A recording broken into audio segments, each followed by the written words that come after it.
How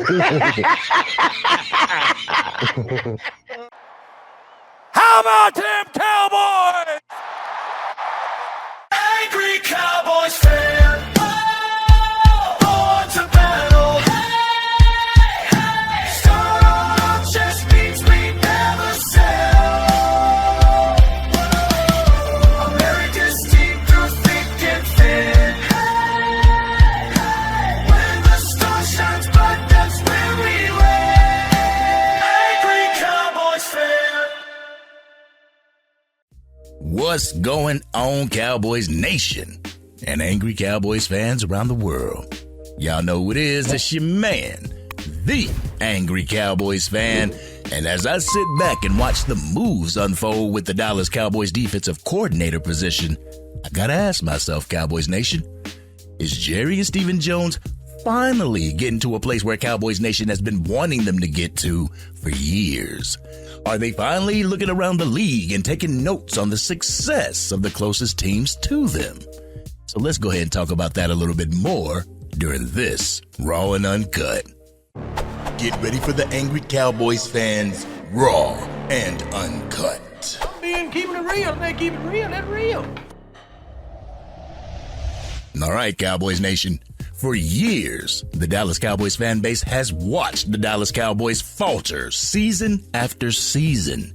We've watched our favorite team as they made mistake after mistake for the last 30 years. You know, it's okay to make mistakes, but when you don't learn from those mistakes that you've made, that's when things continue to be a problem. If you've been rocking with the Angry Cowboys Fan YouTube channel for a minute, you know that I have continuously said that the Dallas Cowboys have been a reactionary organization for decades. What do I mean by reactionary? Well, the Dallas Cowboys have been behind the curve, only making moves and decisions when they absolutely have to. The most recent examples of reactionary decisions by the Dallas Cowboys was the trade of Micah Parsons, the last-minute trade for Quinnen Williams, the hiring of Brian Schottenheimer, the hiring and firing of Matt Eberflus, the acquisition of Javonte Williams, the acquisition of George Pickens, the importance of the interior of the defensive front, and the list goes on. But Cowboys Nation, we have been begging the Dallas Cowboys front office to be more ahead of the curve.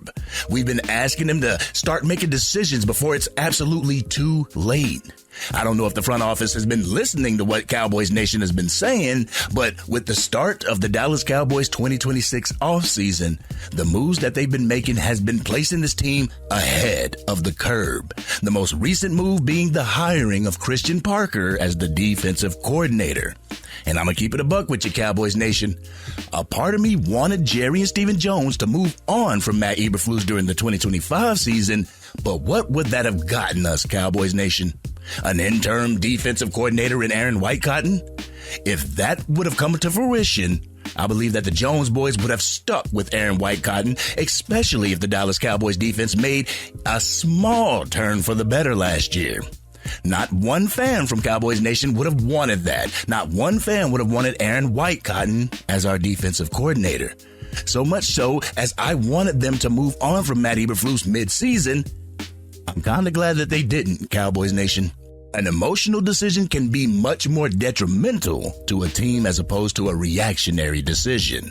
Waiting until the end of the season gave Jerry, Steven, and Brian Schottenheimer the opportunity to scan the NFL for great up-and-coming coaches that could come to the Dallas Cowboys and solidify their mark on the defensive side of the ball.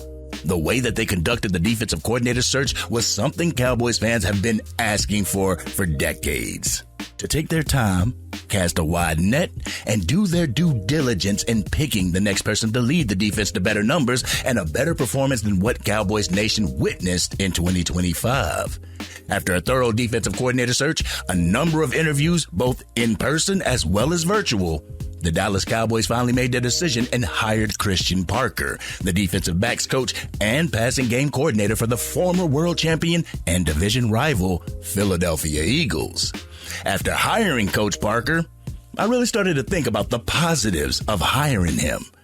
Not only is Christian Parker a young, determined, and hungry up-and-coming coach, he's a coach from a team that the Dallas Cowboys have to play twice a year.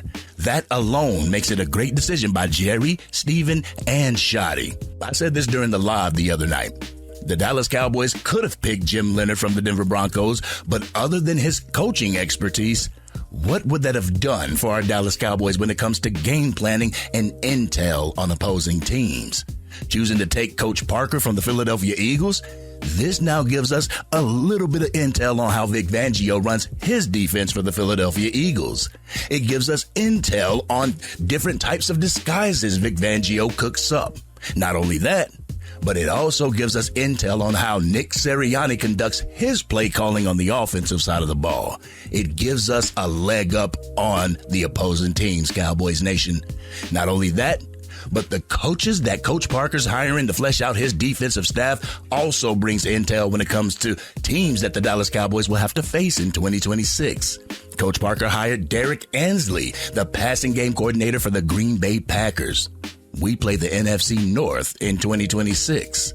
Before becoming a passing game coordinator for the Green Bay Packers, Derek Ansley was a defensive coordinator for the Los Angeles Chargers, meaning he has experience in running an NFL defense. The Green Bay Packers cornerback grade, it was a B-, while their safety play was graded an A. Their pass defense finished the year ranked 11th in the league, a far cry from where the Dallas Cowboys passing defense ranked, which was dead last in the league. As the hirings continue, the Dallas Cowboys look to strengthen the unit that was the weakest unit on the field in 2025. Honestly, I don't believe it was due to a lack of talent. I feel that their underachieving was due to a lack of guidance and a lack of coaching from Matt Eberflus. But while the 2025 season continues, the Dallas Cowboys continue to get a jump on the 2026 season, doing what they've done in order to solidify their defensive staff before the start of the 2026 free agency period is something of importance, Cowboys Nation. This way, they can have the coaches that are set in place so that they can give their opinions on who will fit the scheme that they're trying to implement and who they're considering moving away from. These are proactive decisions that Cowboys Nation has been waiting on. And another thing that I've asked the Dallas Cowboys to start doing is to look around the league and to start taking notes from the teams that are continuously in a position for success year in and year out. Teams the like of the Buffalo Bills, the Philadelphia Eagles, and now the New England Patriots, and start conducting business the way that they conduct business.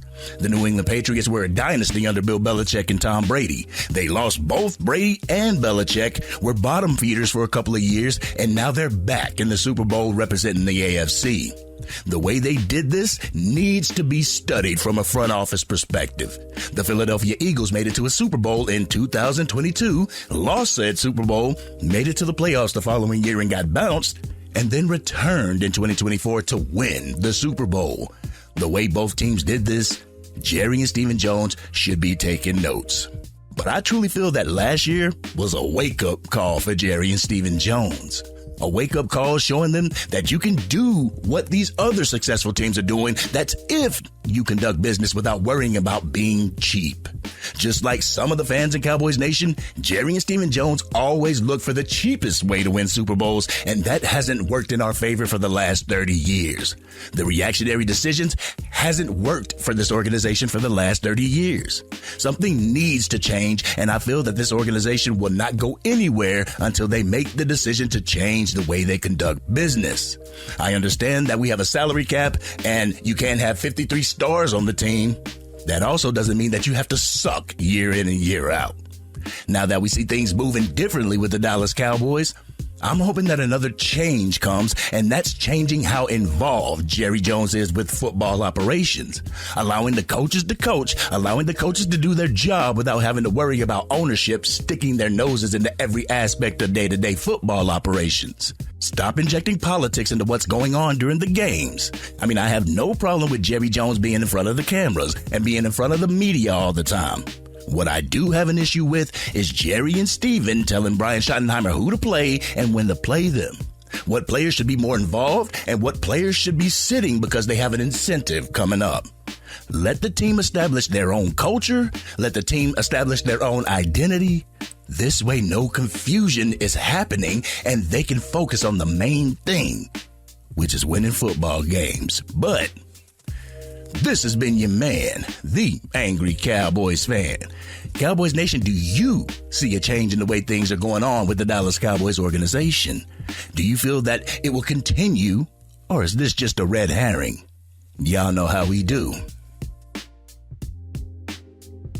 We always talk about it in the comment section. If you're digging this content and you want to help the channel reach its current goal of 20,000 subscribers, drop a like on this video, share this content with anybody that you know is a Dallas Cowboys fan, and if you're on your mobile device and you haven't used them up yet, make sure you hype this video. Doing so will help the content get out to even more Dallas Cowboys fans. They'll come on over and be Angry Cowboys fans themselves. And if you are DC for life and you can't wait until the start of free agency, hit that subscribe button.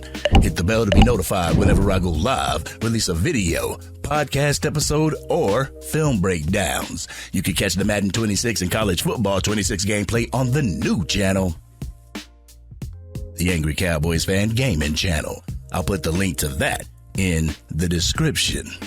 I know we are all tired of being the laughingstock of the NFL, Cowboys Nation. We want this team to finally make it to a Super Bowl appearance. The only way we're going to do that is to change the way business has been conducted by the Dallas Cowboys front office. Stop worrying about promoting the Dallas Cowboys and start worrying about the Dallas Cowboys winning football games. Sure, drama will get you into the headlines, but they'll get you into the headlines for all the wrong reasons.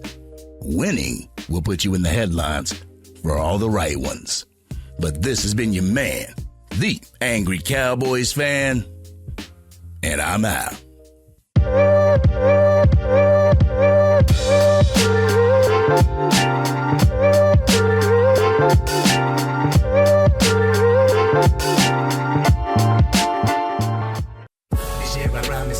Dang, Angry Cowboys fan, you done made it through the entire video. But if you want more content, you can definitely go to this video right here. Or if you want the latest episode of the Angry Cowboys Fan Podcast, you can go right here. But whatever you do, like, share, and subscribe to the channel, but remain DC for life.